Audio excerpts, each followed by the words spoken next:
primary focus on my channel is pizzas and burgers. All women are just sluts and bitches. You can't trust them. Eat a bag of Asperger's. Pizza and burgers. It's episode 67 of Radio Free Innsmouth. This week, as you can tell by the intro, we're going to be talking about some more death metal-y, melodic-y type shit, as opposed to Perturbator, the little electronic digression last week. Hopefully you guys enjoyed that. I know some of you didn't. Sorry. This week, we're going to be talking about Arghoslent, which I think is how you say that. Arghoslent? Arghoslent? English. My English is not good. I'm sorry. Well, it's like some old ancient Greek thing. It means slave of the fortress, or some shit like that. They are, in fact, a Virginian death metal band, and it's important to put that in context because they come out of a specific scene, and they've picked up a lot of influences from it. The originators of the Virginian death metal, black metal, blah blah blah, whatever scene were deceased, who sound like this. These guys started out as a oddly structured, technical sort of voivody thing, but gradually evolved into a very uniquely American style of melodic death metal that was developed independent of the Swedish or Greek stuff. There's a lot of thrash in it, and the songs tend to be very long and complicated. There's a bit of Emerson, Lake and Palmer influence. All of that stuff, especially their particular penchant for darker melodies, was absorbed by Arghoslent. We also have Abominog, who are in fact very hardcore punk influenced. And that act of bringing hardcore punk as well as unorthodox guitar techniques like those harmonics you just heard was picked up on heavily by Arghoslent and their sister band Grand Belial's Key. They share members. They started around the same time. I essentially consider them two halves of one entity. Speaking of other entities associated with Arghoslent, we have Morbius, who specialized in some very weird, spacey, doomy, technical, melodic, death metal type stuff. And they had one of their guitar players is in Arghoslent. That utilization of a minor pentatonic scale right there too is very Arghoslent-esque. In fact, I think this album was recorded after Arghoslent started, so there's a bit of cross-pollination of influences.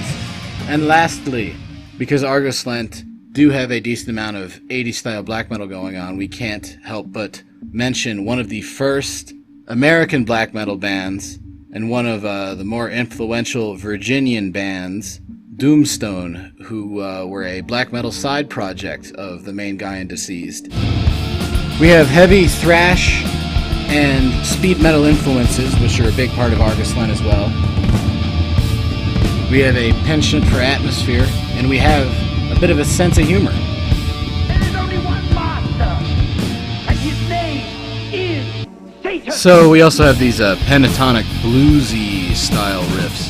So you take all of that, the pentatonic bluesy riffs, the thrash metal influences, the weird sense of humor, the emphasis on technicality, the bits and pieces of hardcore punk, and just an overall sense of epic songwriting.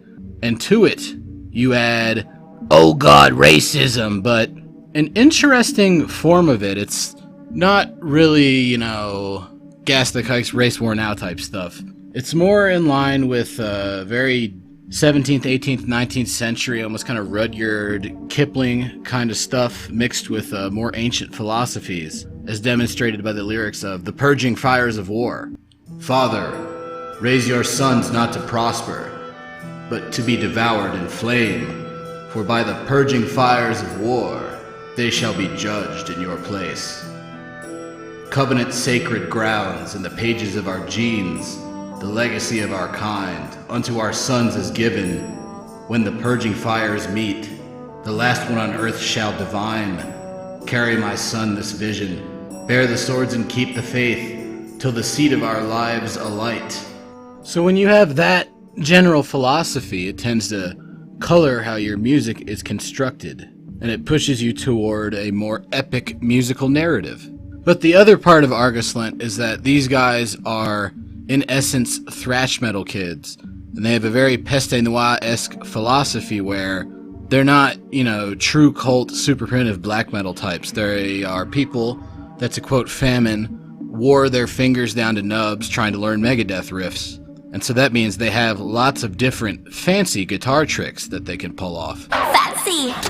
For instance, we have very dissonant and harsh bar chord riffs that resolve into minor pentatonic, almost bluesy type lead scale things. Alright, here we go, YouTube.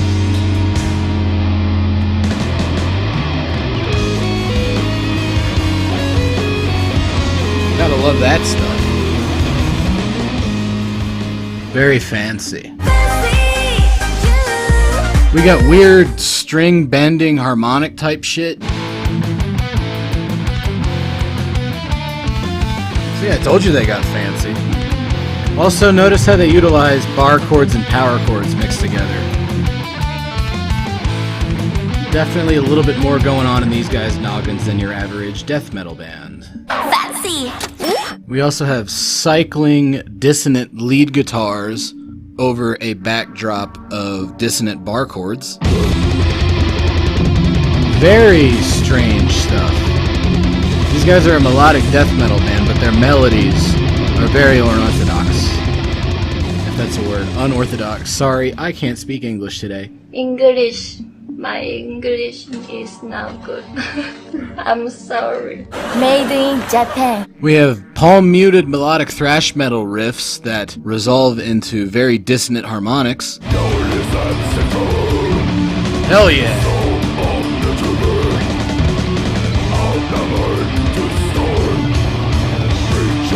You don't hear riffs like that everywhere, folks. Like I said, these guys keep their musicianship very... with some densely stacked melodic staircase riffs.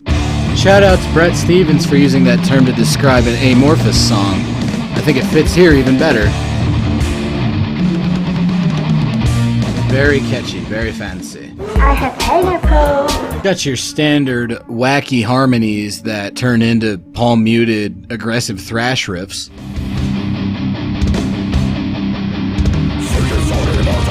Oh, that's that good shit, my brother. You alright if I borrow that album right quick? No, my brother. You got to buy your own. Oh. And then I have this sample just labeled as strange pirate music. Hi, my name is Momo. Oh, nice. I like the open string riffs. Very early In Flames-ish. I'm sure they'd kick my ass if they heard me saying that. Now those are some fucking dank riffs. You don't hear that kind of stuff everywhere. Or really outside of Arghoslent and bands that are obviously influenced by them. So they have all these tricks.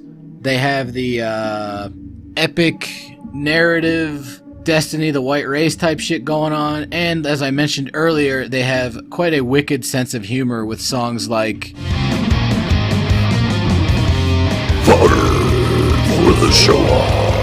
What the hell does that mean? I guess they must be talking about ranch dressing. Job is Jewish. But all that don't mean a thing unless you can take these different parts and put them all together. Which fortunately, as you've probably puzzled out by my overusage of the term epic narrative, Arghoslent are very good at doing. For instance, so we have this kind of a roving melody, which is gonna be recapitulated after a few other more thrashy parts happen.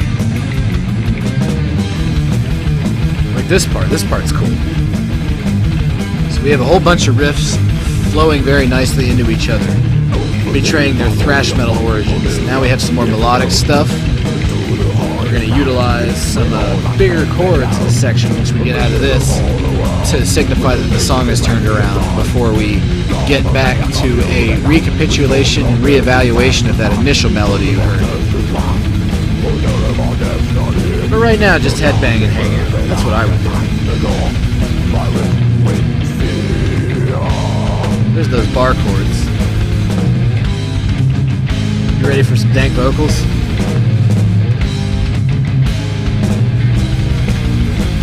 Defile the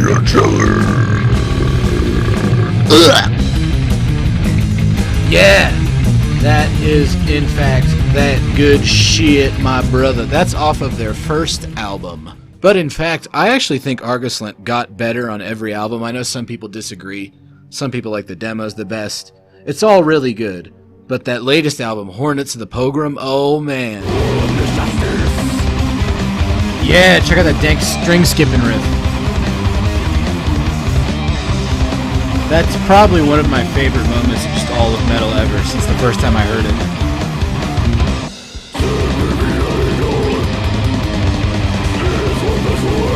Also, these guys, they say that a lot of their melodic sense comes from the folk music of the region of the country they live in, which I can kind of hear.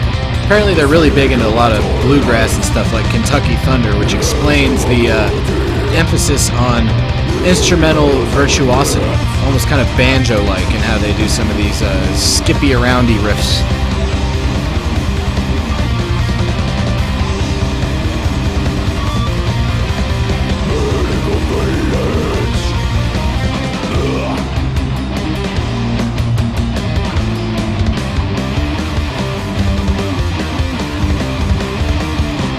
Like this one.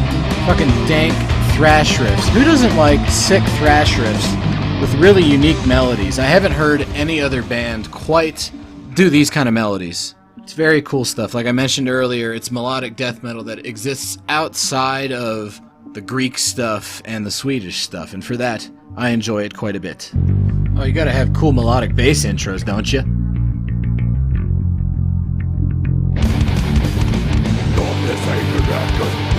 Then we have these atmospheric bar chords combined with the palm muty stuff, with a melodic sense again being drawn from bluegrass and even a bit of Appalachian folk music perhaps.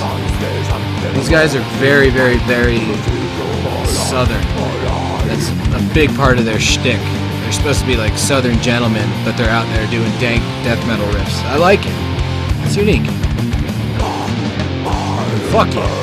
Look at these rolling melodies.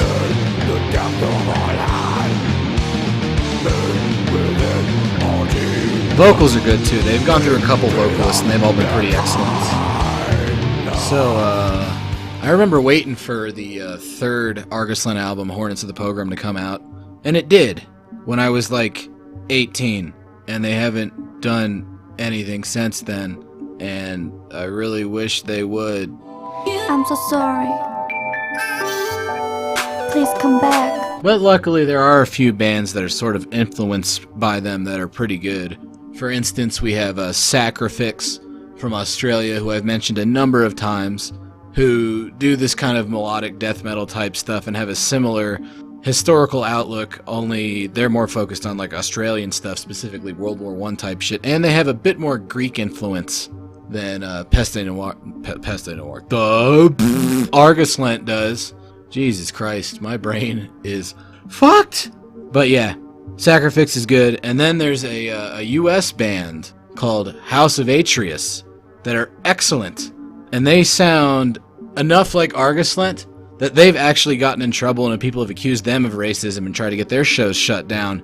These guys might even be more dangerous to the modern left, because their lyrics are all about Greek tragedies and general like classical philosophy. And so the fact that they're in trouble because they sort of sound like a band that's racist and they're singing about that kind of stuff indicates to me that people are afraid of these ancient values for whatever reason. I wonder why. So House of Atreus has a bit more black metal to them, as you can hear in this. A little bit of Swedish stuff going on. But it's still very much within the Arghoslent mold, and they don't try to hide that at all. Oh my god, these fucking thrash riffs. I like that they have two vocalists too. We got the shrieky ones and the growly ones. Might actually just be one guy doing both styles, I don't know, but they sound like different people. And now we are going to get into a very dank Arghoslent riff set right now. Go! Oh my god, yeah. That's that good shit, my brother.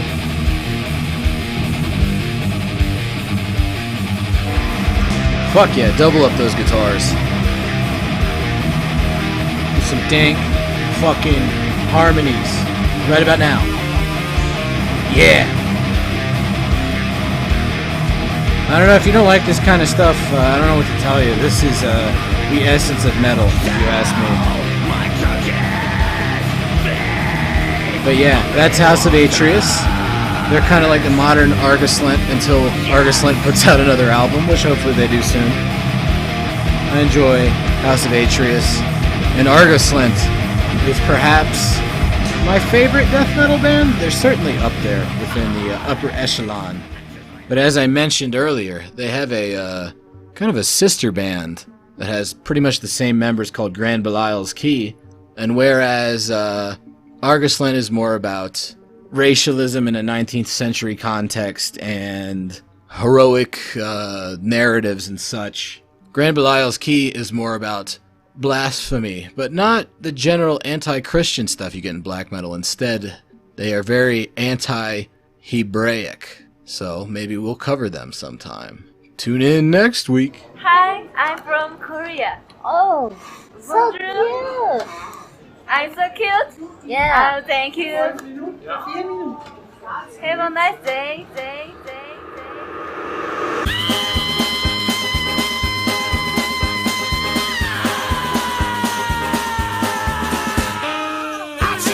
The meaning of pain, the way that I want you to die. Slow death, immense decay, shower the cleansing of your life.